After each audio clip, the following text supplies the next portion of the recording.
Good afternoon po, teachers. Welcome back po dito sa LearnPad. Ngayon po, pag-uusapan natin itong tanong na lagi natin nakikita sa iba't ibang social media platforms at tayo ay excited. No? So, ang tanong po is, meron po ba talaga tayong aasahang salary increase ngayong 2024? So, ang share ko po sa inyo is ito pong napag-usapan ng Teachers Dignity Coalition at ng Department of Budget and Management. So, ang tanong po is, ano po ba yung result ng DBM for the studies on the salary increase? At ang tanong po natin ay may aumento ba ngayong 2024 for our salary increase? So, ang sagot po dyan ay meron. So, good news po yan. At ito po raw ay magiging bahagi ng SSL or Salary Standardization Law 6 na ayon sa DBM ay retroactive to January. Ngunit kailangan pa ng approval ng ating mahal na Pangulo. So ano pa ba yung mga discussions or mga napag-usapan ng TDC at ng DBM? So una po, the GAA or the General Appropriation Act for 2024 as allocated funds for the salary increase of civilian government employees. So not only for teachers, but all under the government, yung mga government employees po. So meron po tayong inalat na funds for salary increase.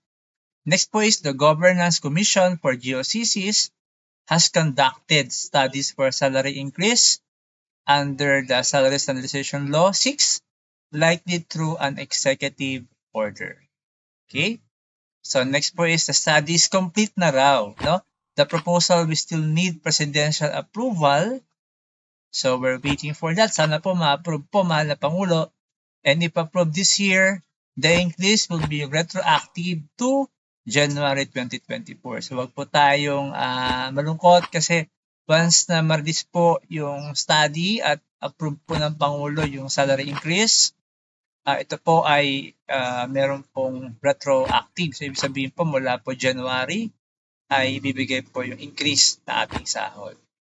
And next po is, according to the DBM, the Department of Budget and Management, the salary increase under this scheme will be more competitive than previous ones. So, ito po ay very exciting. So, ano kaya itong competitive, no? So, sabi mas maganda raw to sa mga nakalipas po na salary standardization or yung sa salary increase po na binigay po sa atin. Now, the TDC, the Teachers Dignity Coalition, states that teacher salary should not be based on the SSL, as the Magna Carta criteria should prevail.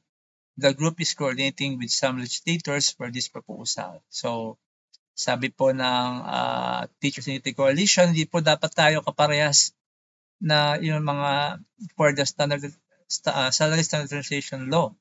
Pero sinusunod po na ibang mga groups na mas higher po yung ating salary compared with other government employees. So yun lang po, teachers. So maraming salamat po sa pakikinig at please subscribe po at hit that notification bell para updated po tayo for latest DepEd news and updates and free learning materials.